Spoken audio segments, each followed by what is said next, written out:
जल्दी बुलाओ उस अद्भुत इंसान को। मैं जल्दी से जल्दी उसे मारकर इस दुनिया पर राज करना चाहता हूँ।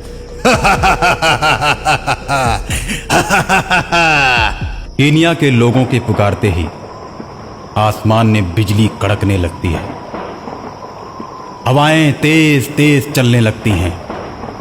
आंधी और तूफान की वजह से पेड़ उखड़ उखड़ कर इधर उधर बिखरने लगते हैं और दिन में ही अंधेरा छा जाता है और अंधेरे को चीरते हुए वो अद्भुत इंसान प्रकट होता है।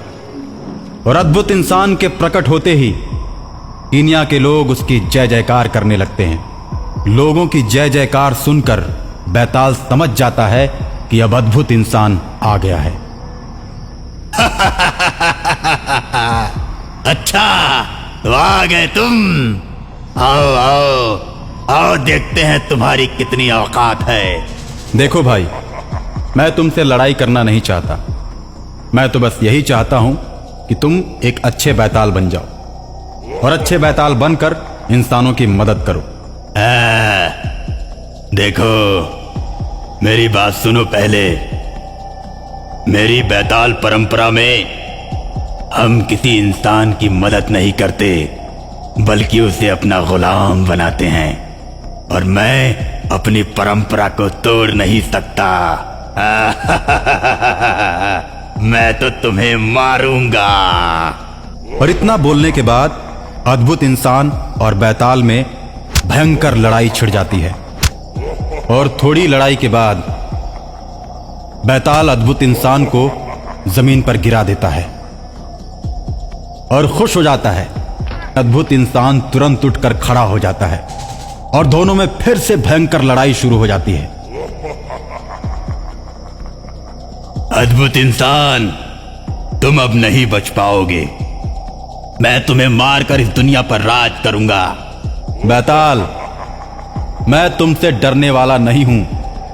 मैं यहां का रक्षक हूं और लोगों की रक्षा करता हूं और हमेशा करता रहूंगा। इसके बाद फिर दोनों में घमासान लड़ाई शुरू हो जाती है। बैताल एक ही झटके में अद्भुत इंसान को लेकर आकाश में उड़ जाता है और आकाश में जाकर दोनों में घमासान शुरू हो जाता है। अद्भुत इंसान, अब बहुत हुआ। तुम अब मरने के लिए तैयार हो जाओ। मैं अपने जीते जी इस दुनिया पर तुमको राज करने नहीं दूंगा, तो तुम्हें मारने के बाद राज करूंगा। इतना कहकर बैताल अद्भुत इंसान को जमीन पर जोर से पटक देता है, तो जिसे देखकर कीनिया के लोगों में हाहाकार मच जाता है। हे ईश्वर, इस अद्भुत इंसान की रक्षा कीजिए, नहीं तो आज ये बैताल हम सबको मार देगा। चलो भाई, हम सब मिलकर ओ माय गॉड बोलते हैं। हो सकता है ये अद्भुत इंसान उठ जाए। तुम सब कितना भी ओ माय गॉड बोल लो, मगर ये नहीं उठेगा। ये मर चुका है। अब तुम सब मेरे गुलाम हो। इतना कहकर बैताल हंसते हंसते पीछे की तरफ मुड़ जाता है और तभी अद्भुत इंसान उठता है और बैताल के सिर पर जोर से मारता है। सिर पर जोर की चोट लगते ही बैताल जमीन पर गिर जाता है और बेहोश हो जाता है। थोड़ी देर के बाद बैताल अपने आप को संभालते हुए उठता है और बुरी शक्तियों का आह्वान करता है। बुरी शक्तियों के आने के बाद बैताल उठ जाता है और शहर को तहस नहस करना शुरू कर देता है। चारों तरफ बुरी शक्तियां हावी हो जाती हैं और इंसानों पर जुल्म ढाना शुरू कर देती हैं, जिसे देखकर अद्भुत इंसान आंसू बहा रहा होता है। अद्भुत इंसान को आंसू बहाते हुए देखकर बैताल का बड़ा भाई अद्भुत इंसान के सामने आता है। हे अद्भुत इंसान, दुर्भाग्य से शहर को तबाह करने वाला बैताल मेरा छोटा भाई है। हमारी और तुम्हारी सम्मिलित शक्तियां ही उसको मार सकती हैं। अकेले मारना हमारे और तुम्हारे बस की बात नहीं। मैं उसे बुरा कर्म छोड़ने के लिए बार बार समझाता हूं, लेकिन वो मेरी एक बात भी नहीं मानता। सारे बैताल उससे तंग आ चुके हैं। अगर तुम चाहो तो मैं तुम्हारी मदद कर सकता हूं। देखो, मुझे तुम्हारी बातों पर यकीन नहीं हो रहा है। हो सकता है बहला फुसला कर तुम हमें बंदी बना लो और मैं सदा सदा के लिए तुम लोगों का गुलाम बन जाऊं। नहीं मेरे मित्र, ये लो, मैं अपनी सारी शक्तियां तुम्हें प्रदान करता हूं। इस तरह बैताल का बड़ा भाई अपनी सारी शक्तियां अद्भुत इंसान को दे देता है। बैताल से शक्तियां पाकर अद्भुत इंसान बैतालों के नगर में प्रवेश करता है। जैसे ही वो बैताल की नगरी में प्रवेश करता है, सारे बैताल उसे अपना राजा घोषित कर देते हैं। आज से आप हमारे नए राजा हो। इंसानों की तरह तुम हम लोगों की भी मदद करो।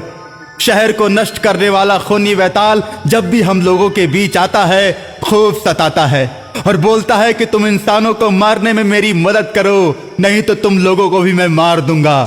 अद्भुत इंसान बैतालों की बात सुनकर सोच में पड़ जाता है। सभी बैताल अद्भुत इंसान की जय जयकार करने लगते हैं।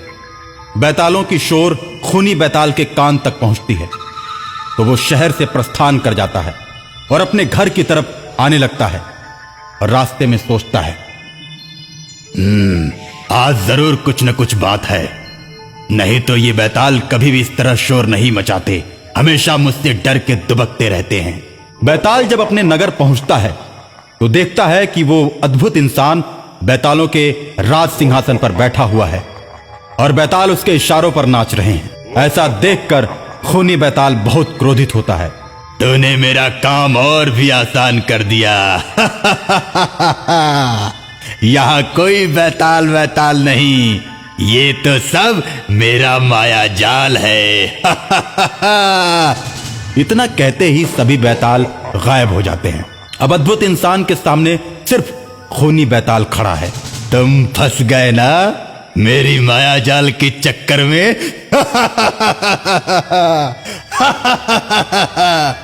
मैं तो तुम्हारा महल घूमना चाहता था, मैं किसी माया वाया में नहीं फंसा हूं। मैं तुम्हारी मौत की घड़ी देखना चाहता था, इसलिए तुम्हारे इस महल में आया हूं। ऐसा कहकर अद्भुत इंसान उस बैताल को मार देता है। बैताल जैसे ही मरता है, उसके शरीर से उसके जैसे दो और बैताल पैदा हो जाते हैं, जिसे देखकर अद्भुत इंसान सोच में पड़ जाता है। अरे घबराओ मत, हम तुम्हें नहीं मारेंगे, हम दोनों तो तुम्हारे गुलाम हैं मेरे आका। देखो, इस दुष्ट बैताल के शरीर से तुमने हम दोनों को मुक्त कर दिया है। हम दोनों को बस में करके ये दुष्ट बैताल हमसे हमेशा ही गलत कार्य करवाता था। इसके बस में रहने के चलते हम दोनों विवश थे। ना चाहते हुए भी इसके आदेश का पालन हमको करना पड़ता था, लेकिन अब हम साथ साथ हैं, हम तुम्हारी मदद करेंगे। ये दोनों बैतालों की बात सुनकर अद्भुत इंसान बहुत खुश हो जाता है और तीनों मिलकर कीनिया देश की सुरक्षा करने लगते हैं।